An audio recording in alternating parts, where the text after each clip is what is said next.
Olá, boa noite. Meu nome é Caio Lamas. Este aqui é o Midiato Entrevista e hoje eu vou receber a Nina Giacomo. Vamos falar de primeiro cinema e escrita acadêmica. Vem com a gente.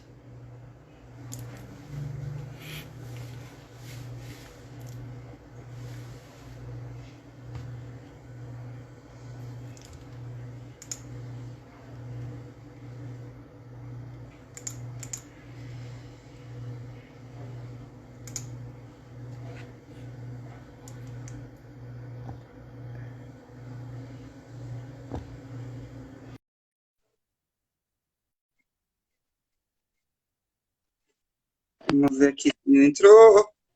Oba, Nina entrou. Olá!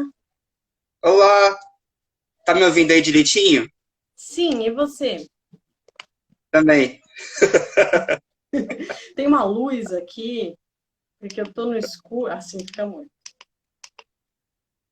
Tá bom? Não, tá bom. É sempre complicado essas coisas tecnológicas, né? Ficar tudo direitinho, a câmera, e eu também tô acertando aqui. É a minha primeira live.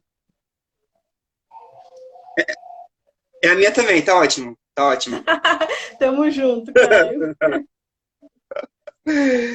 Bom, essa é a hora que a gente fala qualquer coisa só para as pessoas irem entrando, né? E dá um tempinho assim de, sei lá, uns 2 minutinhos até todo mundo Uhum, chegar e a gente começar esse bate-papo, né? legal. Vou mostrar para vocês então minha luz que minha mãe me deu de presente, porque agora eu sou uma blogueira acadêmica do Instagram e hoje é a Nossa, primeira vez que eu tô usando ela, que aqui tá super escuro. Conversa de corredora, a Vivi tá falando. sei. Que legal essa luz, gente. É mó tecnológica. Gostei dela. Ela é Tá meio... pequenininha, mas aparentemente ilumina um pouco, né? Eu até achei demais. Ela no mais fica meio sinistra.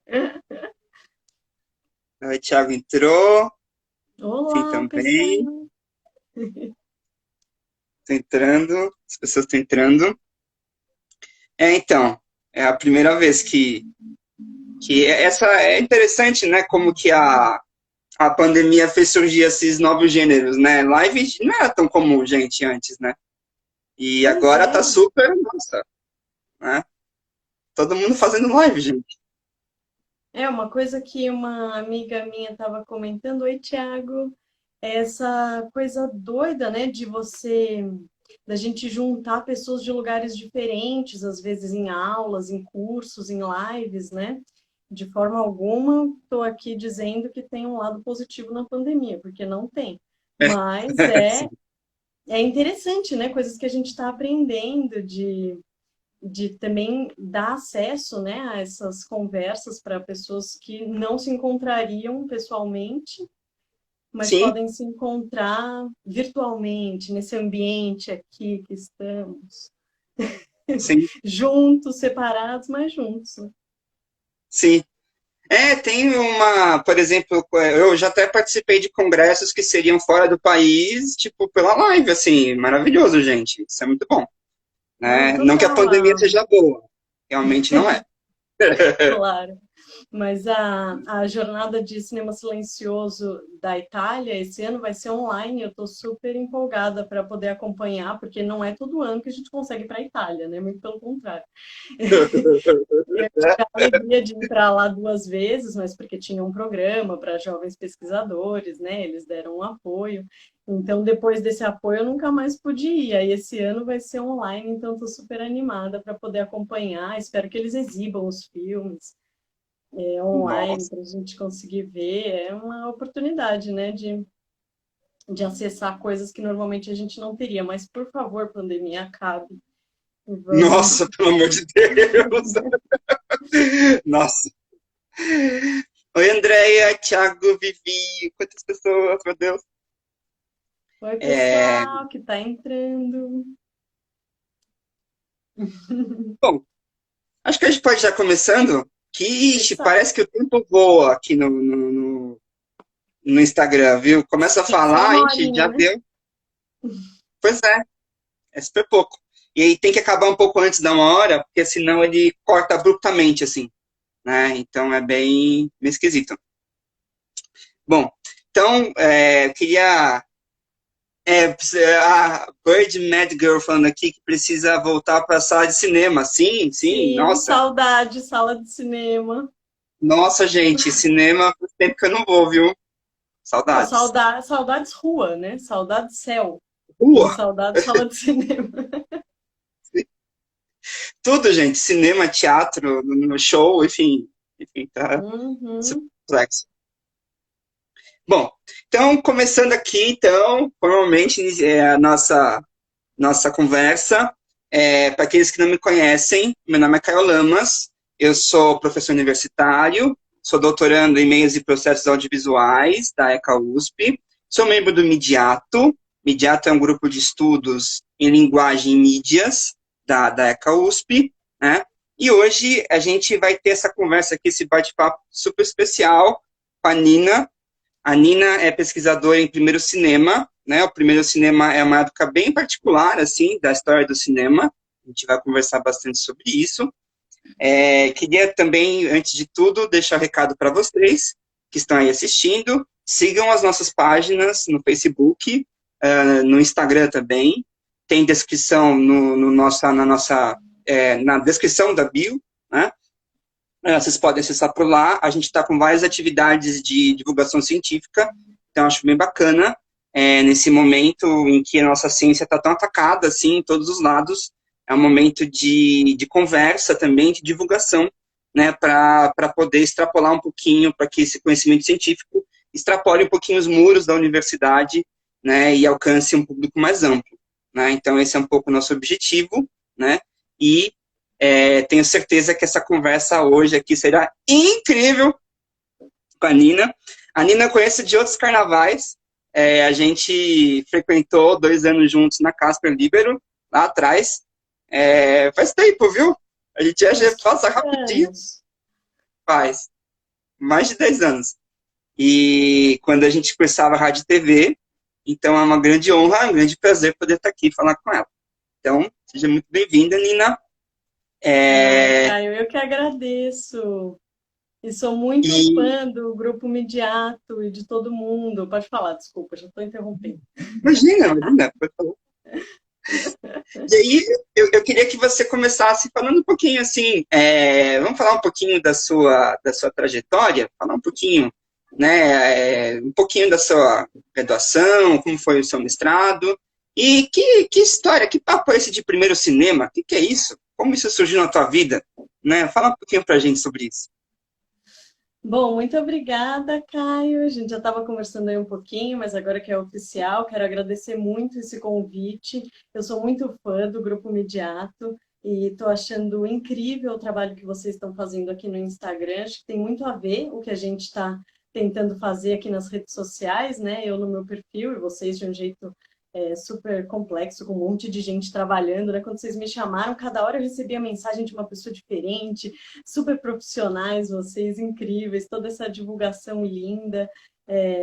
Eu tive muita, assim, uma alegria enorme de ter a Rosana, que é uma das líderes, né, das coordenadoras do Grupo Midiato, como presidenta da minha banca de mestrado, porque o meu orientador, o professor Eduardo Moretin, estava na França na época, e eu estava super chateada, né, de não ter o meu orientador, que sempre foi tão presente na minha banca, porque ele estava fazendo coisas super legais lá na França e tal, mas ele não ia estar na minha banca, né? Eu estava me sentindo um pouco, caramba, vou passar por isso de algum jeito mais sozinha, né?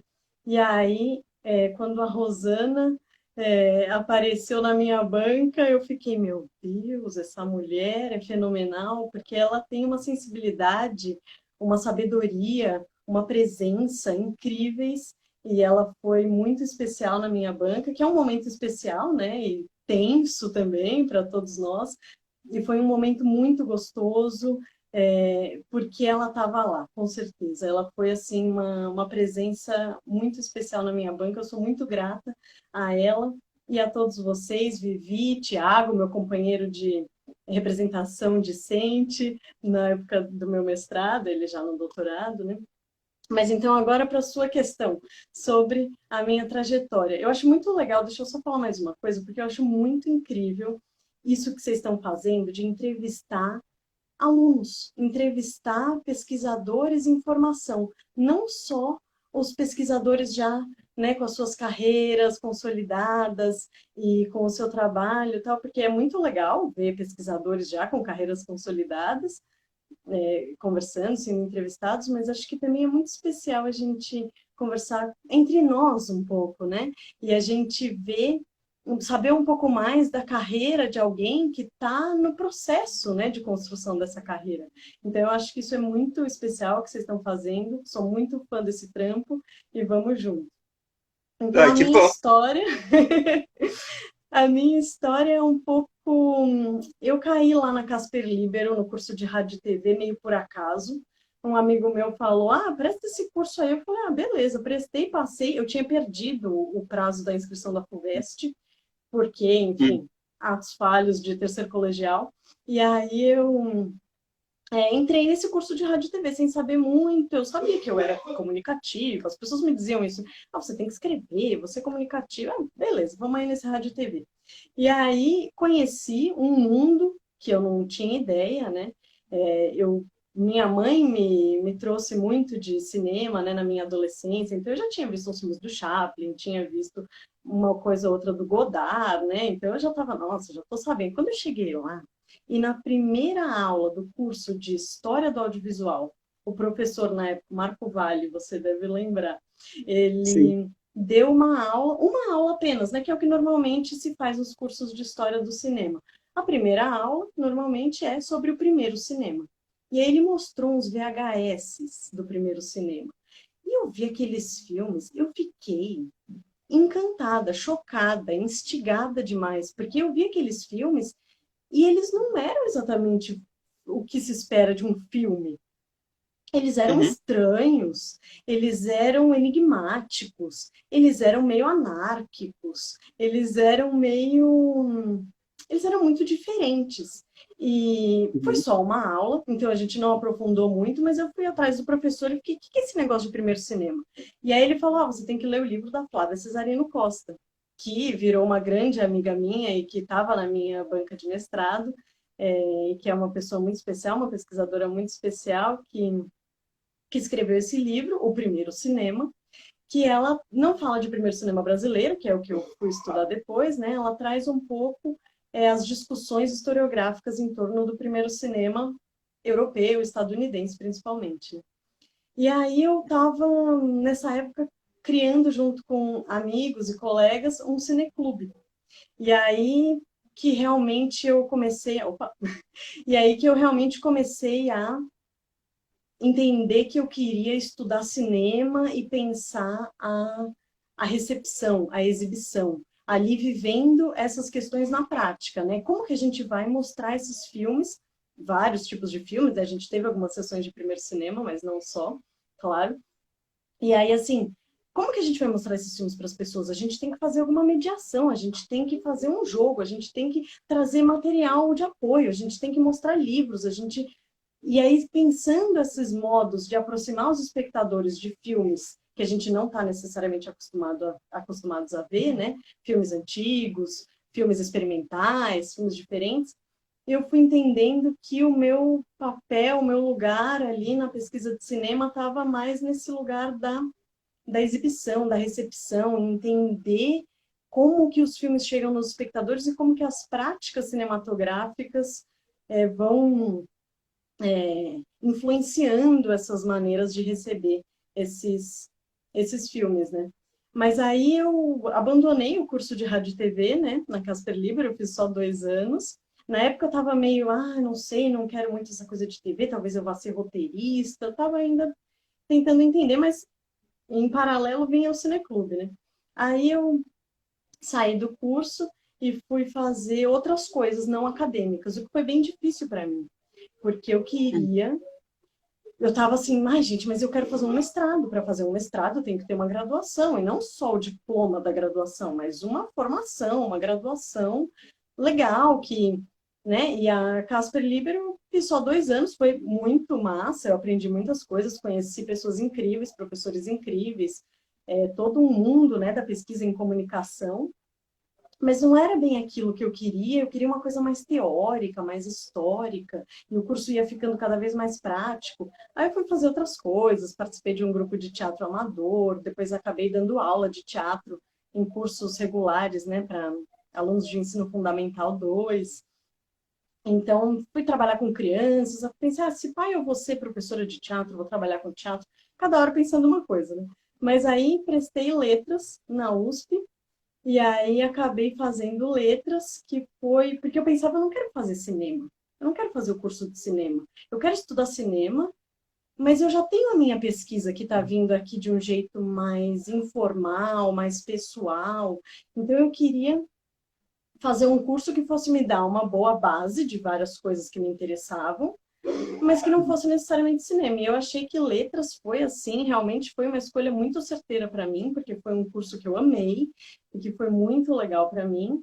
E aí eu comecei a fazer a iniciação científica. E uma coisa que muita gente não sabe, aqui na USP pelo menos, né, não sei em outras universidades, outras faculdades, dá para fazer iniciação científica em outros departamentos, em outras escolas da USP, né? Então eu fui procurar o professor Eduardo Moretim, no CTR, né, lá no audiovisual da ECA. E aí ele me acolheu, a gente começou a iniciação científica, enquanto eu ainda fazia letras. E aí eu fiz uma iniciação científica de 2 anos, que foi super legal. Acabei conseguindo fazer um intercâmbio também durante a iniciação. E aí, na época da iniciação, eu já sentia que eu estava ali realmente construindo finalmente aquele sonho de fazer o mestrado. E aí, logo que acabou a iniciação e a graduação, fui direto para o mestrado. E nessa correria louca, estou agora no doutorado, porque do mestrado também já vim direto para o doutorado. E falei demais, Caio, não sei. O que que você Tá acha? ótimo. É interessante isso que você fala, porque, sei lá, às vezes a gente pode ser muito rígido e pensar que você entrou na letras, então você vai ter que pesquisar necessariamente literatura, romance, né, poesia, e não necessariamente. Você pode, né, pesquisar outras coisas, né, do seu interesse, né, que tem alguma relação, mas enfim, né, é legal pensar isso, né, assim, de uma forma um pouco mais ampla, né. Com certeza, E porque também já vinha essa pesquisa de antes, né? Então, a Letras sim, era um dos meus espaços formativos. Eu sinto, assim, que minha graduação em cinema foi, na verdade, o Cineclube, que foram 4 anos de pesquisa não institucional, não acadêmica, mas que me formou como pesquisadora de cinema em vários aspectos, até que, claro, depois eu fui aprender bem mais e tal, mas a minha base tá lá, sabe? nossa, isso também é super interessante, porque cineclube hoje em dia é meio raro, né? Quer dizer, tem, mas, né, perto do que era antes, né? Você lê assim, você encontra, tinha muito, né? Antes, nos anos 70 tinha muito. Hoje em dia não tem tanto, Sim. né, assim, cineclube, né? Agora É uma tem uns coisa muito rara. virtuais, né? No fim de semana passado, eu participei de um cineclube virtual, Cine Xenu, que é de uns amigos meus, que estão fazendo sessões online pelo Zoom. É outra coisa, não é aquele cineclubismo, mas é um cineclubismo possível hoje, né? Sim, sim. E você falou que esses filmes aí do primeiro cinema eram diferentes do que a gente está acostumado. Diferentes como, assim? O que que tem de diferente nesses filmes? O que que tem de surpreendente, assim? Uhum. Bom, acho que muita coisa, né? Os filmes são uma...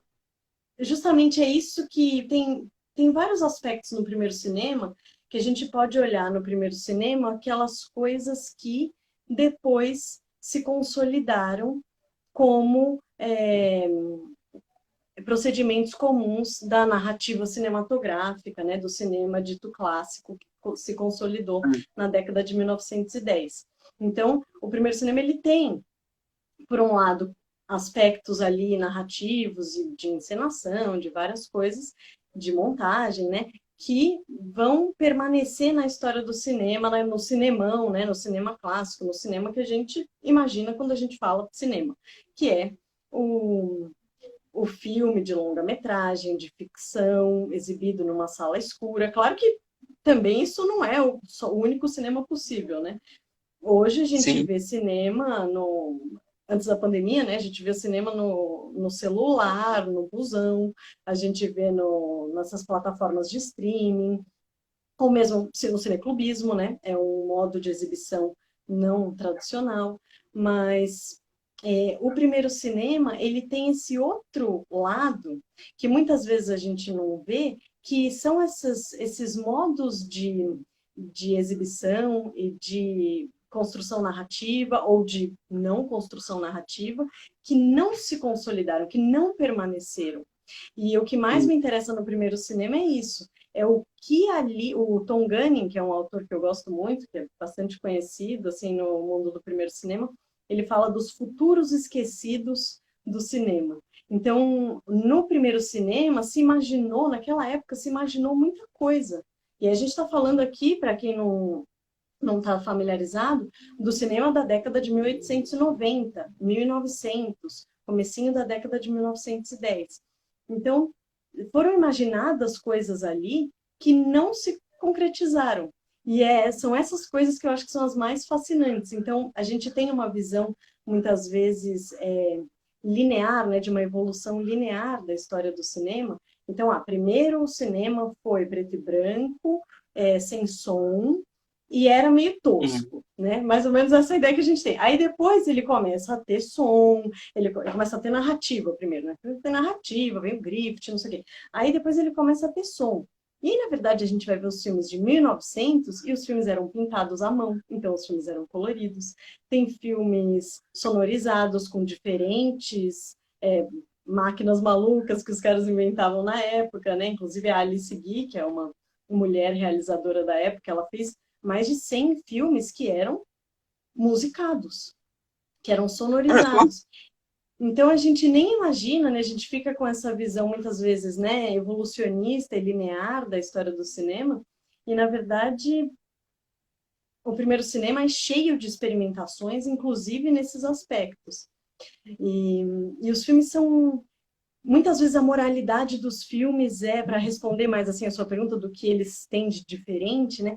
Eles têm uma moralidade ali que é diferente, eles têm muitas vezes uma crítica à figura de autoridade, que depois a gente não Hum. vai ver tanto.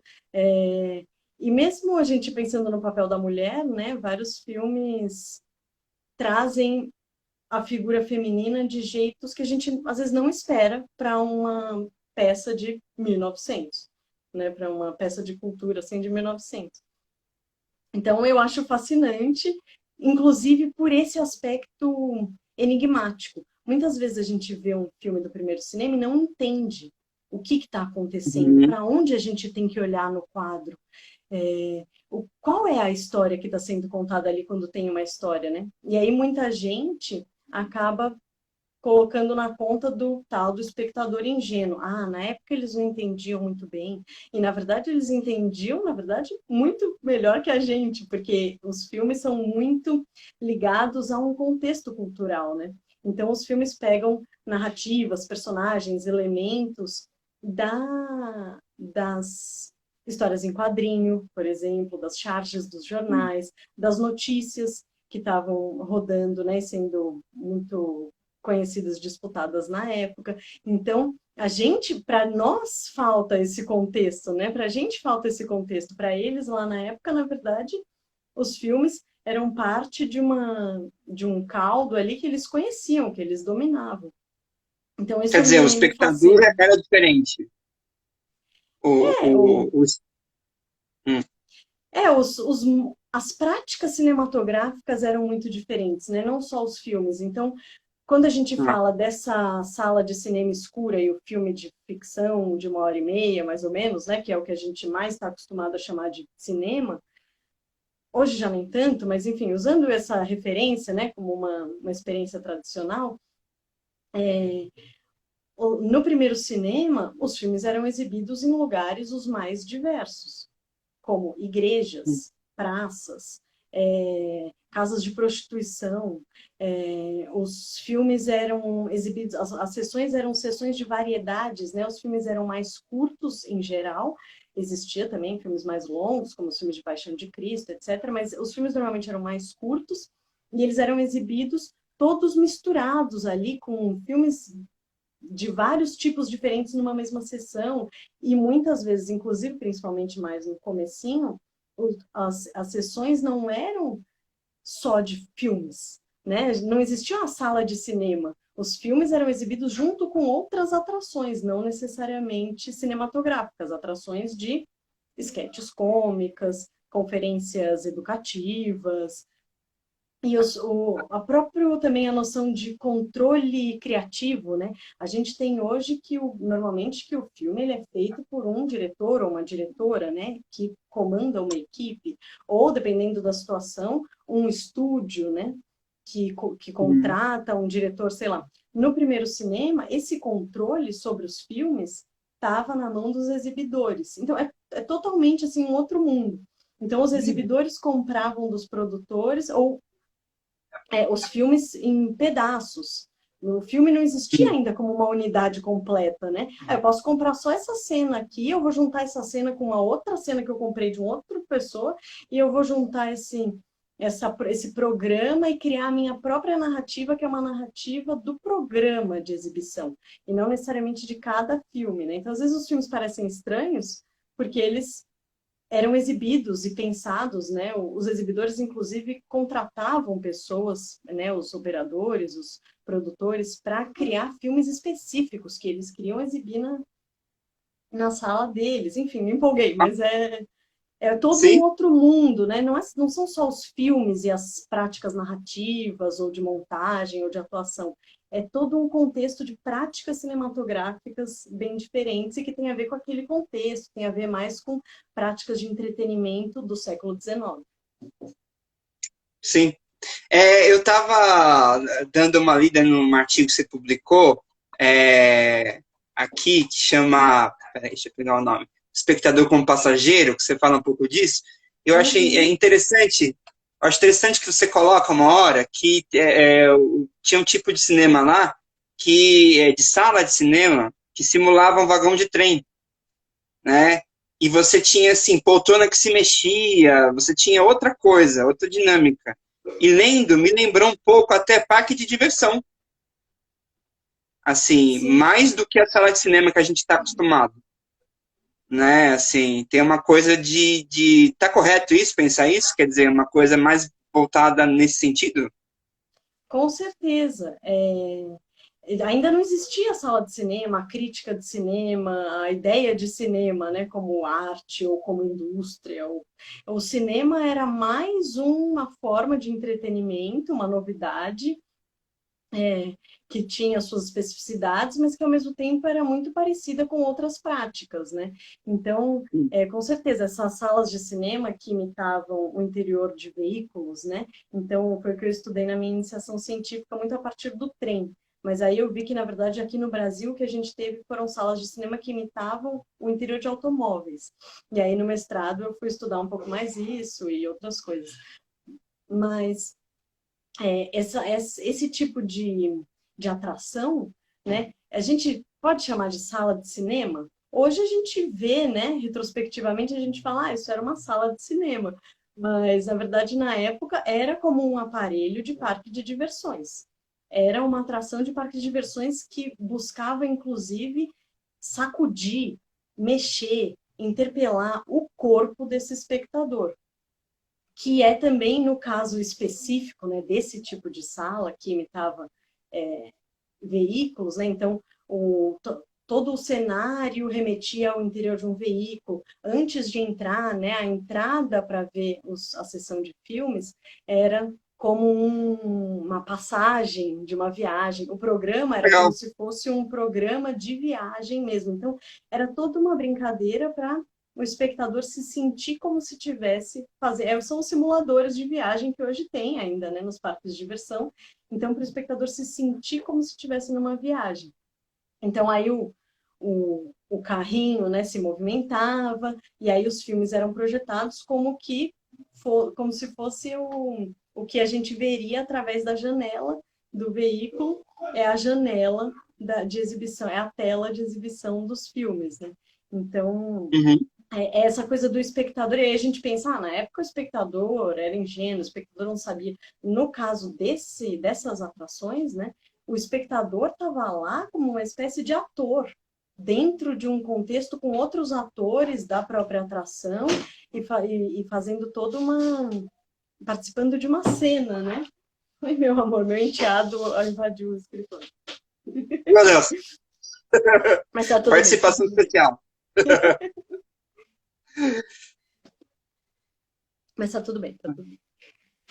Ah, legal. Mas é isso, O... iniciação científica, esse artigo aí que você viu. Mas muito, muito interessante, muito diferente mesmo do que a gente está acostumado, porque geralmente quando você vai ver um estudante de cinema, sei lá, audiovisual hoje em dia, né, a pessoa, sei lá, ela gosta de filme da Marvel, ela gosta de filme do Tarantino, sei lá. E aí a pessoa pensa, para que eu vou estudar isso, né, essa velharia, né, quer dizer, filme velho, né, e acho que Aham. não é bem por aí, né, quer dizer, era um outro tipo de cinema, né, era um outro tipo de, um outro tipo de entretenimento mesmo, né, que existia, Não, assim. com certeza. Por isso que eu sempre digo isso, era um outro cinema e isso pressupõe um outro espectador. Então é a gente Uhum. olhar para esse espectador da época como alguém parecido com a gente, mas que tinha outras referências e não como alguém inferior a nós, sabe? Porque hoje a gente tem toda a linguagem cinematográfica consolidada. Bom, na época eles tinham outras coisas super interessantes também, né? Sim. E Uhum. você falou rapidinho da Alice Guy Blaché. Podia falar um pouquinho mais pra gente, assim, como que era isso, assim? Qual foi o papel dela nesse processo, assim? Quem que foi ela, né? Ela foi uma mulher fascinante que estava lá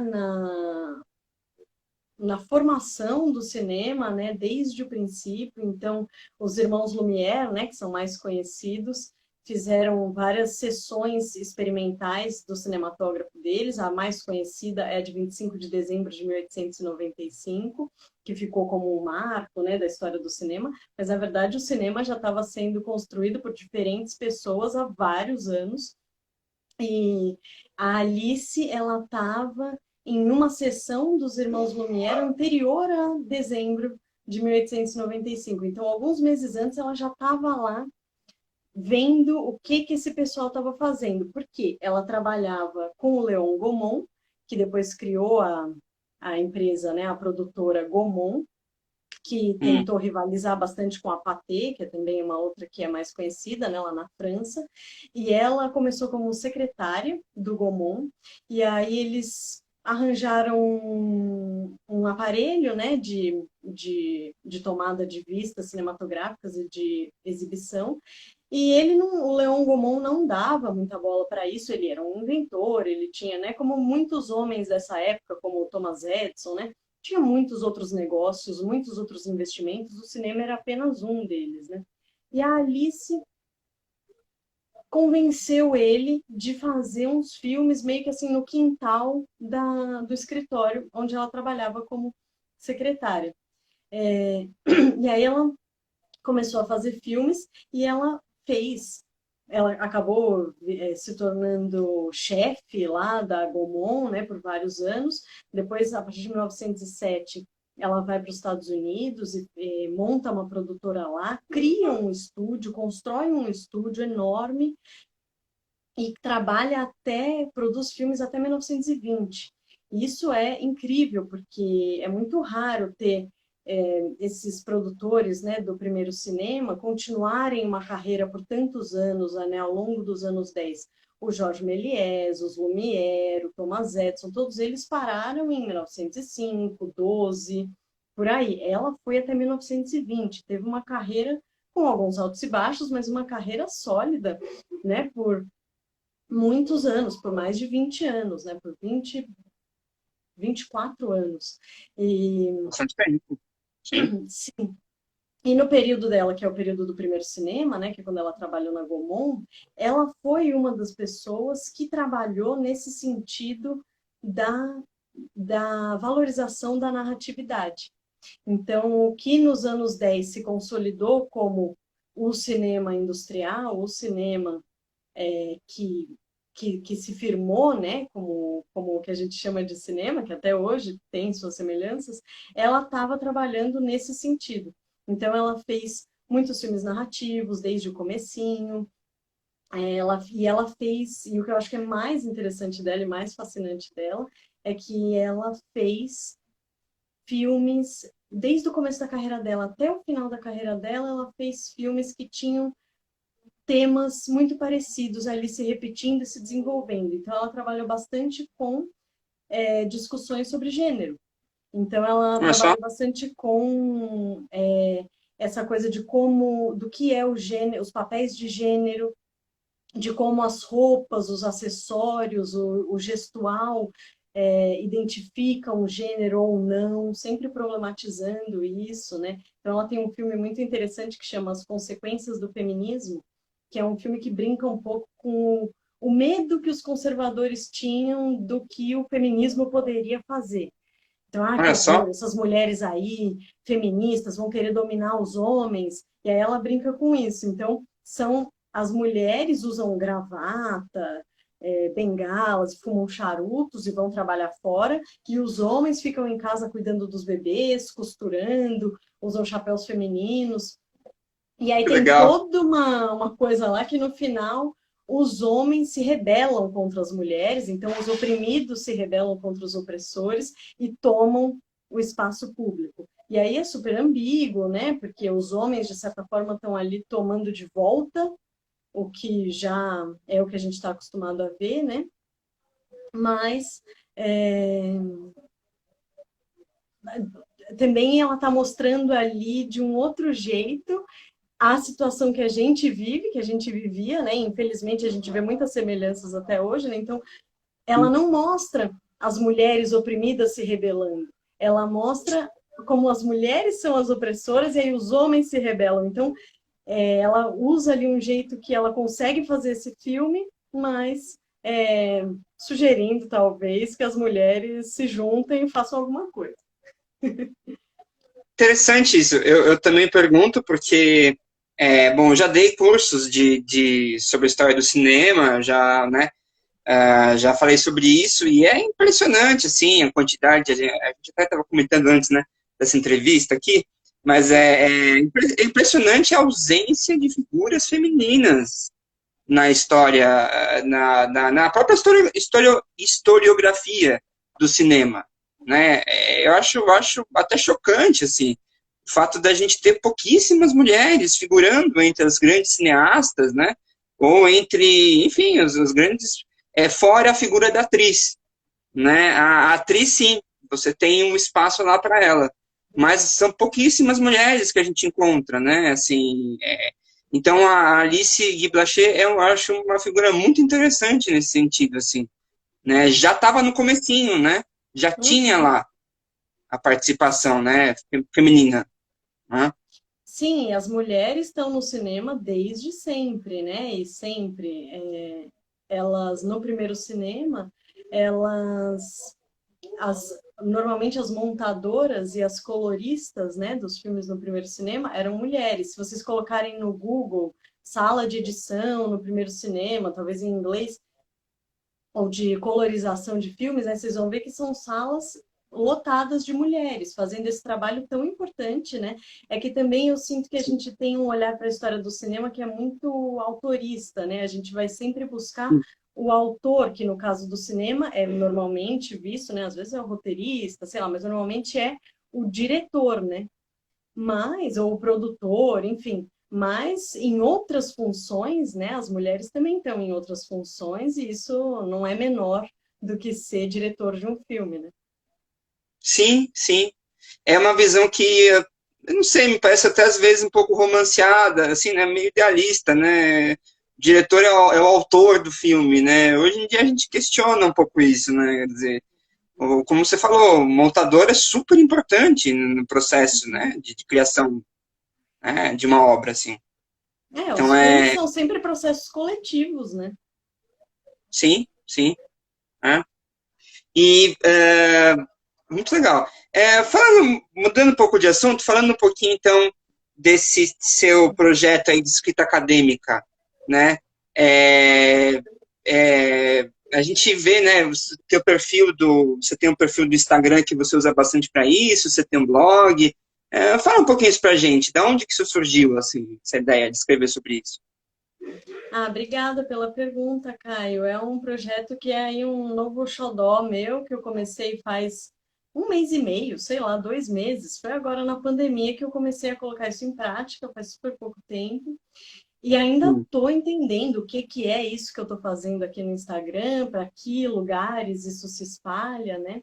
Mas eu estou começando a compartilhar, principalmente a partir da minha experiência, é, um pouco dos meus processos e tentando trazer um pouco essas discussões sobre quem é, como é que a gente produz, como é que a gente faz esse trabalho acadêmico, né? Porque a gente tem também uma idealização muito grande do intelectual, do acadêmico, e eu falo no masculino porque é mesmo, normalmente, essa idealização está numa figura masculina, né?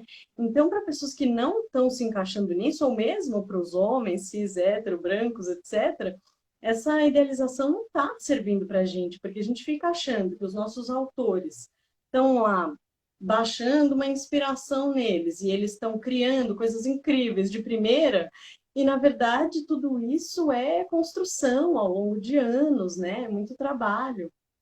Então, eu acho que a quarentena me deu um pouco esse empurrão, porque na verdade eu já vivia um pouco essas discussões na minha vida, vivia muito essas discussões da minha vida, desde antes de entrar na letras, né? Quando eu comecei, quando eu estava no Cineclube, e a gente dialogando com pesquisadores, com pesquisadoras, a gente já começou a se questionar sobre isso, né? O que que é essa? Quem é que pode falar de cinema, né? No caso da nossa área, né? Quem é que pode falar de cinema? Só um especialista pode falar de cinema? Eu, com a minha formação lá na época, né, quando eu ainda não tinha um diploma de graduação, eu pensava, a minha pesquisa vale menos porque ela não é acadêmica, porque ela não é institucional? Não, minha pesquisa também tem o seu lugar, sabe? E hoje eu vejo como a minha pesquisa não institucional me formou imensamente e me informa hoje muito, né, no trabalho que eu faço acadêmico. E a gente não precisa fazer só trabalhos acadêmicos, né? Eu estou aqui no Instagram dialogando com muita gente que está nesse desejo de fazer mestrado, de entrar numa pós-graduação e pensa, ah, porque eu não fiz iniciação científica, eu não consigo. Ah, porque eu já me formei há uhum. muito tempo, eu não consigo. Ah, porque eu tenho que ler tudo sobre o meu tema e eu nunca vou conseguir ler tudo. Então, o meu trabalho nesse projeto é um pouco valorizar essa pesquisa que as pessoas já têm, porque a gente Sim. vê filmes, imagens em movimento, e memes e fotografias o tempo todo. E a gente tem muito conhecimento de imagens em movimento, né? Então, se alguém quer fazer um mestrado sobre tal fenômeno cinematográfico, a pessoa fica, mas gente, eu não tenho bagagem de leitura. Vamos ler um pouco e vamos pôr a mão na massa, vamos seguir, sabe? Porque a gente fica achando que a gente não consegue, porque não tem tal coisa, sabe? Que está faltando tal formação específica. O meu exemplo também é isso, né?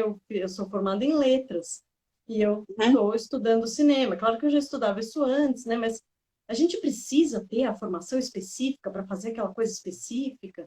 E eu sinto que esse mundo acadêmico é muito excludente, é Uhum. muito difícil da gente sentir que a gente pode fazer parte, que a gente pode escrever, que a gente pode ser uma escritora, uma pesquisadora, e que as coisas não saem da inspiração automaticamente, né? Texto é reescrever, é revisar, é trabalhar, é compartilhar com colegas. Então, eu estou recebendo um monte de mensagens de pessoas que estão se identificando com o que eu estou postando, com o que eu estou escrevendo. Estou pensando aí uns projetos mirabolantes para fazer com isso, em breve, novidades. Mas, por enquanto, o que eu estou fazendo é construir uma comunidade, eu acho, ali no meu perfil, que é de pessoas que não se veem identificadas nesses outros perfis, por exemplo, que tem aqui no Instagram muitos, que estão tentando te dizer ali, olha, o jeito certo de fazer um resumo para um congresso é assim. E, gente, não existe isso, porque cada área, cada congresso e cada pesquisa e cada pesquisador tem liberdade, sim, para criar o seu jeito, né? E, e aí Sim. também é isso, como é que a gente vai criar o nosso jeito de fazer se a gente não tem o mínimo de amparo, de escuta, né? E muitas vezes a gente não encontra isso no campo institucional, e acho que é o que a gente tem que fazer, é lutar para que a gente tenha esse amparo institucional, mas também ir encontrando formas de dialogar, de construir dentro e fora da academia, né? Sim. É interessante. Às vezes a gente vê esses textos sobre pesquisa procurando uma receitinha de bolo, né? Assim, né? O que fazer, o que não fazer, né?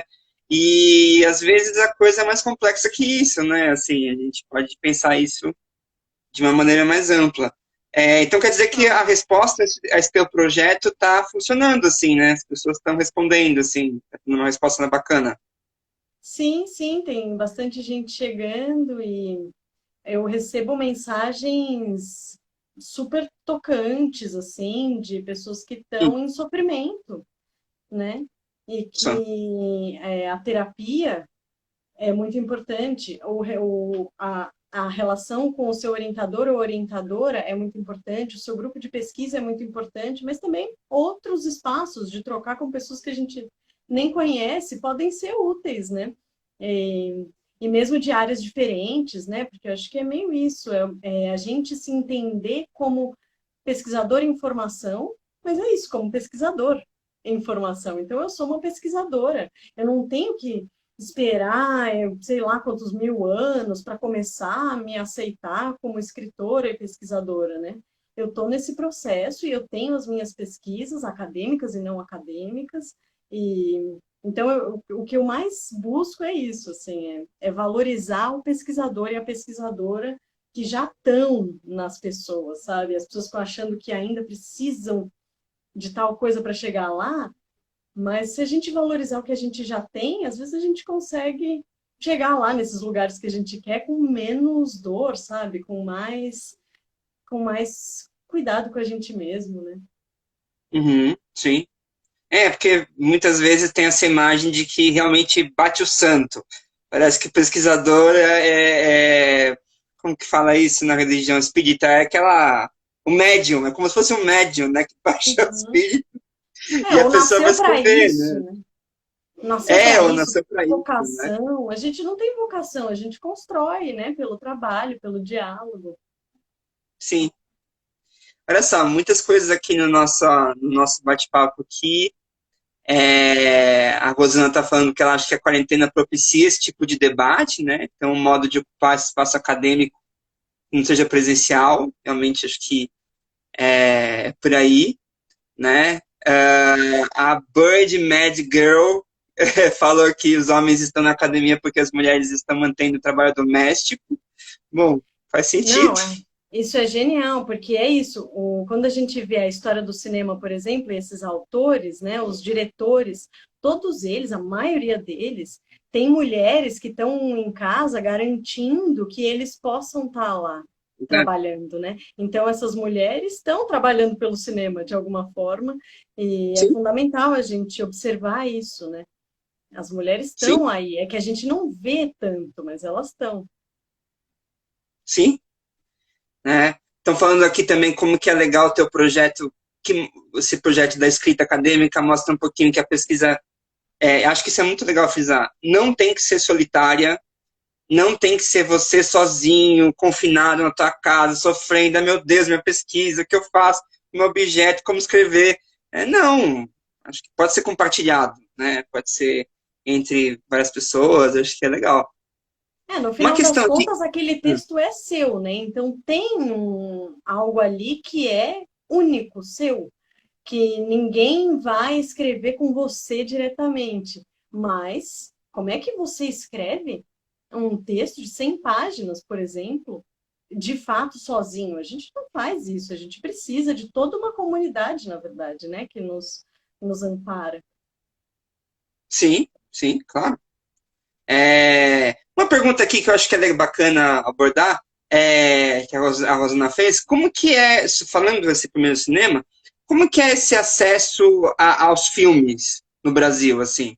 A gente tem arquivos, eles estão preservados, não estão? Como que é isso aí? Bom, acho que é legal aproveitar essa questão fundamental para lembrar que a gente está assistindo aí ao desmonte da Cinemateca Brasileira. E uma Uhum. dica que eu dou é para seguir o perfil SOS Cinemateca Brasileira, que é dos funcionários da Cinemateca, que agora foram todos demitidos, enfim, tá um caos lá na Cinemateca. Inclusive, e a Cinemateca é a principal instituição de preservação, né, do nosso país, junto com outras, né, tem a Cinemateca do Mano, Rio de Janeiro, tem outras, mas lá na Cinemateca é onde está a grande parte do nosso da nossa memória audiovisual do Brasil, né? E a gente não acabou não falando muito, né, de cinema, primeiro cinema brasileiro e tudo isso que é o que eu estudo, Hum. mas para vocês terem uma ideia assim da preservação, cerca de 20% do cinema silencioso inteiro, que vai até o fim dos anos 20, né? Então são mais ou menos 30 anos de produção e exibição, apenas 20% desse período está preservado no mundo, assim, em geral, como uma média. No Brasil, esse número é 7. Então, Meu a gente tem Deus! cerca de 7% desse período preservado. E aí, assim, o que a gente mais tem preservado são os filmes dos anos 10 e 20. Os filmes que eu estudo, que são dos anos 1890 e 1900, a gente não tem praticamente nada. No meu mestrado, eu estudei um filme, porque eu trabalho com análise fílmica, né? Então, eu quero os filmes. Mas no meu mestrado, eu estudei um filme que é um dos filmes mais antigos, que a gente tem mais ou menos preservado. Ele não é exatamente um filme preservado, mas a gente tem acesso a algumas imagens dele. E eu estudei esse filme é de 1909. Então, assim, ele é um dos mais antigos que a gente ainda tem preservado e ele é de 1909. Então, antes disso, não tem nada, quase nada. Nossa. E o... Então, né, não sei o que eu ia falar, mas é meio isso, assim, a preservação é fundamental. Inclusive, na minha pesquisa de doutorado, eu agora, nos últimos meses, passei um tempão trabalhando com a filmografia brasileira, que é uma base de dados maravilhosa, fundamental da Cinemateca Brasileira. E se o site da Cinemateca sai do ar, a gente perde a o acesso aos pesquisadores, né, aos interessados em geral, dessa base de dados, por exemplo, que é uma das inúmeras coisas que a Cinemateca tem para a gente poder fazer pesquisas sobre esses filmes antigos, e não só filmes antigos, filmes atuais também, a filmografia brasileira é do século XX todo. Sim. Assim como a Rosana está comentando, assim como a gente tem para as pesquisas futuras esses acervos digitais, nuvens, drives, a gente tem a Cinemateca, que é um espaço que está em extremo perigo, a gente não sabe o que vai acontecer, né? Assim, a Sim, PF, eles foram pegar as chaves, né, num processo completamente arbitrário, sim. é, A gente então tem que ficar é muito uma situação atento, bem porque nesses delicada. próximos dias essas questões estão aí em disputa, né? É um acervo fundamental e que está correndo risco, porque o filme, né, a película, ela é muito sensível. Então, tem um monte de procedimentos, de protocolos que têm que ser cumpridos para esses filmes serem preservados, né, de verdade. Então, se fica lá vários dias sem o controle de umidade, controle de temperatura, né, os filmes vão estragar. Sim, pegar fogo, né? Assim também, É, né? Tem um risco de incendiar, né? sim, sim, os filmes em nitrato, eles entram em combustão com temperaturas, assim, normais, sabe? Se dá qualquer problema lá, o negócio é feio. Já aconteceu, né, várias vezes incêndios na Cinemateca e a gente perdeu muita coisa. Então, Sim, sigam o SOS Cinemateca Brasileira por favor. e vamos ficar Gente, atentos. Nina, eu vou ter que, infelizmente, encerrar essa Eu tô conversa. vendo o horário. porque senão o Instagram ele corta do nada e aí a gente não vai ter uma finalização. Então eu queria Sim. que você, uma palavra final que você tenha para gente, para os internautas que estão nos acompanhando, por favor. Ai, gente, muito obrigada. Amei, Caio, te rever aqui nesse ambiente virtual. Todo mundo que veio assistir, obrigada. Obrigada, Rosana. Você sabe que você está no meu coração, que você esteve na minha banca de mestrado, Tiago, Vivi, todo mundo do Mediato. Parabéns pelo trabalho incrível que vocês estão fazendo aqui no Instagram. O Mediato está fazendo essas lives e vários posts sobre comunicação, sobre pesquisa, que é um trabalho lindo, que me inspira e que acho que tem tudo a ver. E o que eu digo como palavra final é vamos juntos, de algum jeito, do jeito que é possível, né? Nesse contexto maluco que a gente está vivendo, esses momentos de afeto, de troca são fundamentais. E se eu posso dizer alguma coisa para alguém que está começando na pesquisa, é valoriza o que você tem. Me chama no inbox que eu te ajudo a fazer isso. Obrigada, gente. Ah, legal. Bom, gente, foi uma imensa honra ter essa incrível conversa com a Nina. Acho que fiquem ligados aí, a gente vai ter no dia 28 agora de agosto um novo Mediato Entrevista com a Juliana Guzman, que é uma pesquisadora e membro do Mediato. A gente vai falar também de muitas questões bem bacanas. Então sigam a gente, sigam o nosso perfil no Facebook, no Instagram, nas redes sociais. E é isso aí, tamo junto. Vamos continuar esse bate-papo em outros lugares, tá bom? Sim, Muito obrigado pela obrigada, presença de gente. todos. Muito obrigado pela presença de todos e até mais. Até, obrigada. Gente, tamo junto, valeu. Tchau, tchau.